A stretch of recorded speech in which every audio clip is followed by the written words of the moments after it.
Hello, and welcome to Controlling Your Emotions for Your Children's Sake. I'm Liz Weaver of Learning Success, and I'll be your host for this exciting video series. This is an initiative to help you understand how your own emotions affect your children and what to do about it to raise stronger, more resilient children. In this video series, you will hear from educational professionals and parents alike, giving you a well-rounded perspective from a variety of viewpoints. This information will help you step up your parenting game and make life much easier on you and your child. In today's video, we have Leah Remillet. Leah is a dyslexic kid who grew up to be an international speaker and consultant dedicated to empowering others to live their best life.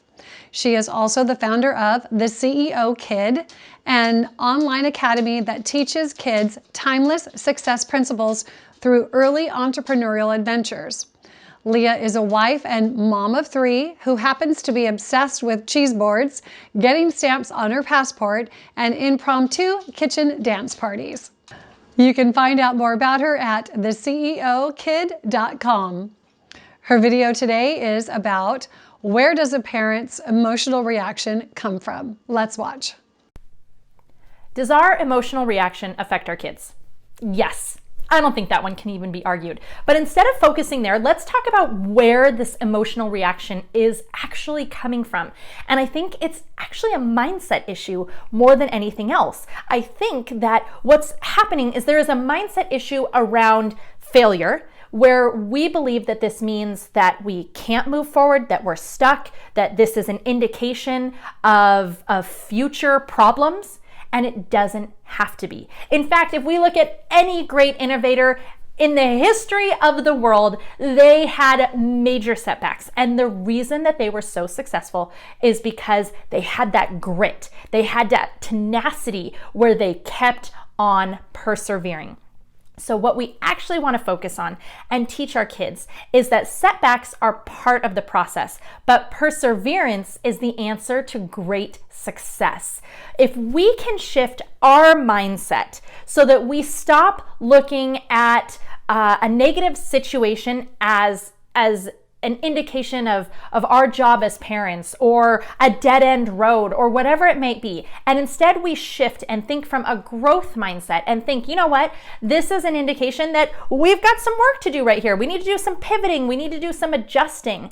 Then we can truly start to make progress. My name is Leah Remillet. I am the founder of The CEO Kid, an online academy that gives kids entrepreneurial adventures, and an international speaker and strategist. I've been that for about 10 years. I love talking about this because I believe so much that we can empower our children in how we respond, in how we react. But we have to start with ourselves. When we can really establish a growth mindset in ourselves, then we can absolutely teach our kids to have a growth mindset and to believe and recognize that their capabilities are boundless. So as we think about this and talk about this, I want to just come back to this concept. You know, even if we look at our school systems, what's the lowest grade? It's an F. Fail. But real failure is only, and this is in my opinion, but I think you might agree, real failure is only when we give up on something that is good for us. Now, there are times when we have more information, more education, more wisdom, and we recognize that it's time to pivot, that it's time to make a change. So walking away from things isn't always failure. But when we know it's good for us and we give up prematurely, that is the only time that failure really is failure. And yet we use this word so loosely, so often, that it has really just put a stain on the way that our kids think of themselves, and honestly, the way that we think of ourselves as parents. When we see something come across that doesn't reflect well for our kids, we immediately take that on personally. It does not reflect well on us either.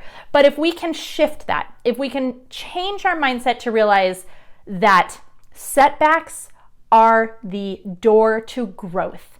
That when we see setbacks and we use them as a tool, then we can mastermind with our kids. We can talk with them. Okay, what do we want to do? How are we going to work on this? What can we do to improve? And we can really change the trajectory of their future. So the next time that something comes home that gets you concerned and worried, make that shift and try to think about adjusting from looking at, maybe a poor marks on a report card, or a note that there's some behavioral issues, or just that they want to give up on something, whatever it might be. Look at that and see if you can find an opportunity to first frame it as growth and respond in a place that says, okay, this is a growth opportunity, not a fixed opportunity, as Carol Dweck would say. And secondly, to mastermind with your child on how they can overcome this. Thank goodness Edison was willing to overcome all of those setbacks, or the light bulb could have taken a whole lot longer. We've all heard the story about 1,000 different ways that he learned how to not make a light bulb before he actually made the light bulb. This journey of life is a process of learning, and it comes with countless setbacks. And if we use each one as an opportunity to learn, then we're always going to grow. But if we see each one as a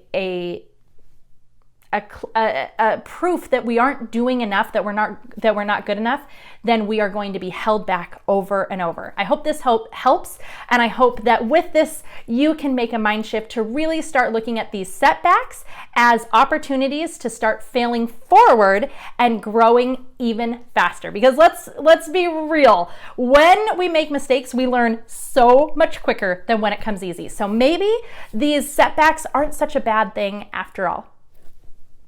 Thanks. That was a great video, Leah. This video has been part of the Controlling Your Emotion for Your Children's Sake initiative, an initiative to help you understand how your own emotions affect your children and what to do about it to raise stronger, more resilient children. We've created this because this is an important subject that can help you up your parenting game.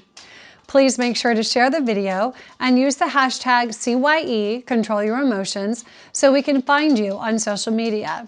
If you would like to be part of this initiative and share your story or expertise on the subject, you can get in touch with us by using the contact form at www.learningsuccesssystem.com and put CYE in the subject line.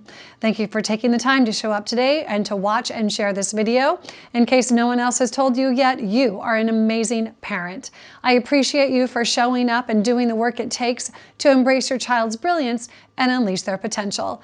I'm Liz Weaver of Learning Success, and I'll see you in tomorrow's video.